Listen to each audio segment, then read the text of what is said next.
വിശുദ്ധ മത്തായി എഴുതിയ സുവിശേഷം അധ്യായം 16. കാലത്തിന്റെ അടയാളങ്ങൾ. ഫരിസേയരും സദുക്കായരും യേശുവിനെ പരീക്ഷിക്കാൻ വന്നു. തങ്ങൾക്ക് സ്വർഗത്തിൽ നിന്ന് ഒരടയാളം നൽകണമെന്ന് അവർ അവനോട് ആവശ്യപ്പെട്ടു. അവൻ പ്രതിവചിച്ചു, വൈകുന്നേരം നിങ്ങൾ പറയുന്നു, ആകാശം ചെമന്നിരിക്കുന്നു, കാലാവസ്ഥ പ്രസന്നമായിരിക്കും. രാവിലെ നിങ്ങൾ പറയുന്നു, ആകാശം ചെമന്നു മൂടിയിരിക്കുന്നു, ഇന്ന് കാറ്റും കോളും ഉണ്ടാകും. ആകാശത്തിന്റെ ഭാവഭേദങ്ങൾ തിരിച്ചറിയാൻ നിങ്ങൾക്ക് കഴിയുന്നു, എന്നാൽ കാലത്തിന്റെ അടയാളങ്ങൾ തിരിച്ചറിയാൻ നിങ്ങൾക്ക് കഴിയുകയില്ലേ? ദുഷിച്ചതും അവിശ്വസ്തവുമായ തലമുറ അടയാളം അന്വേഷിക്കുന്നു. യോനായുടെ അടയാളമല്ലാതെ മറ്റൊരടയാളവും അതിന് നൽകപ്പെടുകയില്ല. അനന്തരം അവൻ അവരെ വിട്ടുപോയി. ഫരിസേയരും സദുക്കായരുടെയും പുളിമാവ്. മറുകരയിലേക്ക് പോകുമ്പോൾ അപ്പമെടുക്കാൻ ശിഷ്യന്മാർ മറന്നിരുന്നു. യേശു പറഞ്ഞു, ശ്രദ്ധിക്കുവിൻ, ഫരിസേയരുടെയും സദുക്കായരുടെയും പുളിമാവിനെ സൂക്ഷിച്ചുകൊള്ളുവിൻ. നാം അപ്പമൊന്നും എടുക്കാത്തതുകൊണ്ടായിരിക്കാം എന്ന് അവർ പരസ്പരം പറഞ്ഞു. യേശു ഇതറിഞ്ഞ് അവരോട് ചോദിച്ചു, അല്പവിശ്വാസികളെ, അപ്പമില്ലാത്തതിനെപ്പറ്റി നിങ്ങൾ പരസ്പരം സംസാരിക്കുന്നതെന്തിന്? നിങ്ങൾ ഗ്രഹിക്കുന്നില്ലയോ? 5000 പേരുടെ 5 അപ്പം നിങ്ങൾ ഓർമ്മിക്കുന്നില്ലേ? എത്ര കുട്ട അപ്പക്കഷ്ണങ്ങൾ നിങ്ങൾ ശേഖരിച്ചു? 4000 പേരുടെ 7 അപ്പവും നിങ്ങൾ ഓർമ്മിക്കുന്നില്ലേ? അന്ന് എത്ര കുട്ടകളാണ് നിങ്ങൾ നിറച്ചത്? ഞാൻ അപ്പത്തെ പറ്റിയല്ല സംസാരിച്ചതെന്ന് നിങ്ങൾ മനസ്സിലാക്കാത്തത് എന്തുകൊണ്ട്? ഫരിസേയരുടെയും സദുക്കായരുടെയും പുളിമാവിനെ സൂക്ഷിച്ചുകൊള്ളുവിൻ. അപ്പത്തിന്റെ പുളിമാവിനെ പറ്റിയല്ല, ഫരിസേയരുടെയും സദുക്കായരുടെയും പ്രബോധനത്തെപ്പറ്റിയാണ് സൂക്ഷിച്ചുകൊള്ളാൻ അവൻ അരുളി ചെയ്തതെന്ന് അവർക്ക് അപ്പോൾ മനസ്സിലായി. പത്രോസിന്റെ വിശ്വാസ പ്രഖ്യാപനം.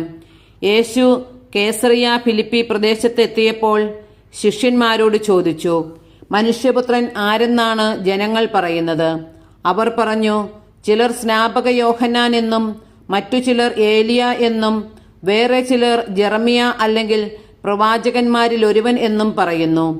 അവൻ അവരോട് ചോദിച്ചു, എന്നാൽ ഞാൻ ആരെന്നാണ് നിങ്ങൾ പറയുന്നത്?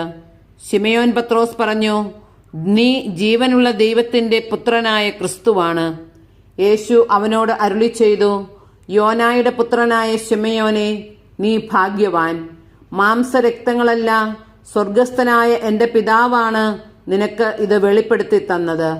ഞാൻ നിന്നോട് പറയുന്നു, നീ പത്രോസാണ്. ഈ പാറമേൽ എൻ്റെ സഭ ഞാൻ സ്ഥാപിക്കും. നരക കവാടങ്ങൾ അതിനെതിരെ പ്രബലപ്പെടുകയില്ല. സ്വർഗരാജ്യത്തിന്റെ താക്കോലുകൾ നിനക്കു ഞാൻ തരും. നീ ഭൂമിയിൽ കെട്ടുന്നതെല്ലാം സ്വർഗത്തിലും കെട്ടപ്പെട്ടിരിക്കും. നീ ഭൂമിയിൽ അഴിക്കുന്നതെല്ലാം സ്വർഗത്തിലും അഴിക്കപ്പെട്ടിരിക്കും. അനന്തരം അവൻ താൻ ക്രിസ്തുവാണെന്ന് ആരോടും പറയരുതെന്ന് ശിഷ്യന്മാരോട് കൽപ്പിച്ചു. പീഡാനുഭവവും ഉത്ഥാനവും 1-ാം പ്രവചനം.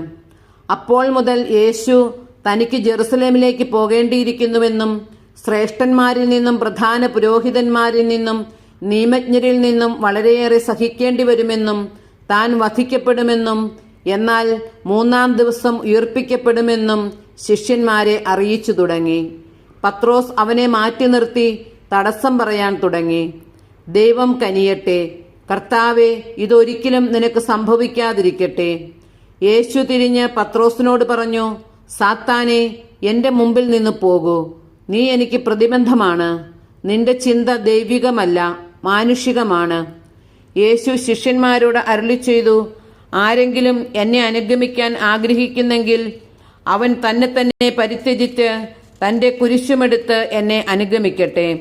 സ്വന്തം ജീവൻ രക്ഷിക്കുവാൻ ആഗ്രഹിക്കുന്നവൻ അത് നഷ്ടപ്പെടുത്തും. എന്നാൽ ആരെങ്കിലും എനിക്ക് വേണ്ടി സ്വജീവൻ നഷ്ടപ്പെടുത്തിയാൽ അവൻ അത് കണ്ടെത്തും.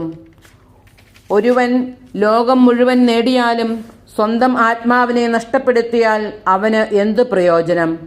ഒരുവൻ സ്വന്തം ആത്മാവിന് പകരമായി എന്തു കൊടുക്കും? മനുഷ്യപുത്രൻ സ്വപിതാവിന്റെ മഹത്വത്തിൽ തന്റെ ദൂതന്മാരോടൊത്ത് വരാനിരിക്കുന്നു. അപ്പോൾ അവൻ ഓരോരുത്തർക്കും താങ്കളുടെ പ്രവൃത്തിക്കനുസരിച്ച് പ്രതിഫലം നൽകും. മനുഷ്യപുത്രൻ തന്റെ രാജ്യത്തിൽ വരുന്നത് ദർശിക്കുന്നതിന് മുൻപ് ഇവിടെ നിൽക്കുന്നവരിൽ ചിലർ മരിക്കുകയില്ലെന്ന് സത്യമായി ഞാൻ നിങ്ങളോട് പറയുന്നു.